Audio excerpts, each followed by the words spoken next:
अस्सलाम वालेकुम, I am Bilal Saeed from mgsoft.com। VB.net में सेंडर के मज़ीद फ़ायदे जानने के लिए वीडियो नंबर 2 में खुश आमदीद। लेकिन इस वीडियो को देखने से पहले आप हमारी सेंडर के कॉन्सेप्ट पे बनी हुई पहली वीडियो को ज़रूर देखें और उसके बाद इस वीडियो को कंटिन्यू करें। पहली वीडियो का लिंक डिस्क्रिप्शन में मौजूद है। इस वीडियो में आप देखेंगे कि किस तरह से हम अपने फॉर्म पर जो हमारे पास इस वक्त 24 बटन हैं, कम से कम कोड के साथ हम ये फंक्शन हासिल करेंगे कि हम कोई भी बटन दबाएंगे तो इस लेबल में उसका जो नेम है वो आपके सामने आ जाएगा। जहाँ से हमने पिछली वीडियो को ख़त्म किया था वहीं से इस वीडियो को शुरू करते हैं। इसका फ़ायदा ये है कि अगर आपके पास बहुत ज़्यादा यहाँ पर ऑब्जेक्ट्स होते हैं, जैसे कि मेरे पास तो अभी 3 बटन हैं, फ़र्ज़ कर लेते हैं कि मेरे पास कंट्रोल C और V 6 और 9 और इसी तरह से 12 और इसी तरह से अगर हम इसको 12 को फिर कॉपी कर लें कंट्रोल C और यहाँ पर इसको पेस्ट करवाते हैं कंट्रोल V। इन 24 बटन्स को अगर आप कंट्रोल करना चाहें और हर बटन पे आपको अलग अलग जो है वो कोड लिखना पड़ जाए तो वो बहुत लंबा हो जाएगा। लेकिन अगर आप ये सेंटर वाला जो है कॉन्सेप्ट इसको यूज़ करेंगे तो ये बहुत ज़्यादा इसमें आपको आसानी मिलेगी। अब इसी को हम एक और तरीके से यूज़ करते हैं। देखिए कि जैसे हमारे पास ये बटन है, हर बटन का एक नाम है, बटन 1, बटन 2, बटन 3, बटन 4, 5, 6, जो भी हम बटन दबाएं उसका जो नेम है वही हमें इस लेबल के ऊपर नज़र आ जाए। तो ये देखिए, ये भी हमारा जो कॉन्सेप्ट है ये सेंडर के ज़रिए से हमें बहुत आसान हो जाएगा। तो इसको हम करेंगे सबसे पहले ख़त्म। और ये जो तरीका है हैंडल्स, यहाँ पर हमने लिखा है button 1 click, button 2 click, button 3 click, इस तरह हम यहाँ पर लिखेंगे बटन 4 क्लिक, बटन 5 क्लिक। हमें सारा लिखना पड़ेगा, यानी कि आप कह लें कि अगर हमारे पास यहाँ पर 24 बटन है तो हमें 24 बार ये लिखना पड़ेगा। लेकिन इसको हम मज़ीद जो है शॉर्ट कर सकते हैं और मज़ीद स्मार्ट तरीके से हम कैसे लिख सकते हैं उसका तरीका मैं आपको यहाँ पे बताता हूँ। यहाँ पर हमने सिर्फ बटन 1 क्लिक को रखना है और बटन 1 क्लिक को हम यहाँ पर कोड लिखेंगे, label 1 dot text sender dot name.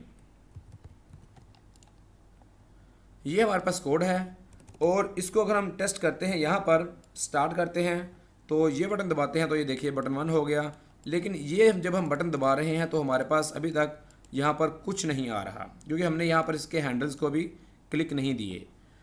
तो इसके लिए हम क्या करेंगे, इसके लिए हम नया कोड लिखेंगे। फॉर्म पे यहाँ पर डबल क्लिक करेंगे और ये फॉर्म लोड का जो इवेंट है ये यहाँ पर आ जाएगा। इसमें हम लिखते हैं dim C as control for each C in me dot controls और यहाँ पर लिखते हैं if type of C is button then add handler C dot click और यहाँ पे लिखेंगे एड्रेस ऑफ ये वाला बटन 1 डॉट क्लिक वाला।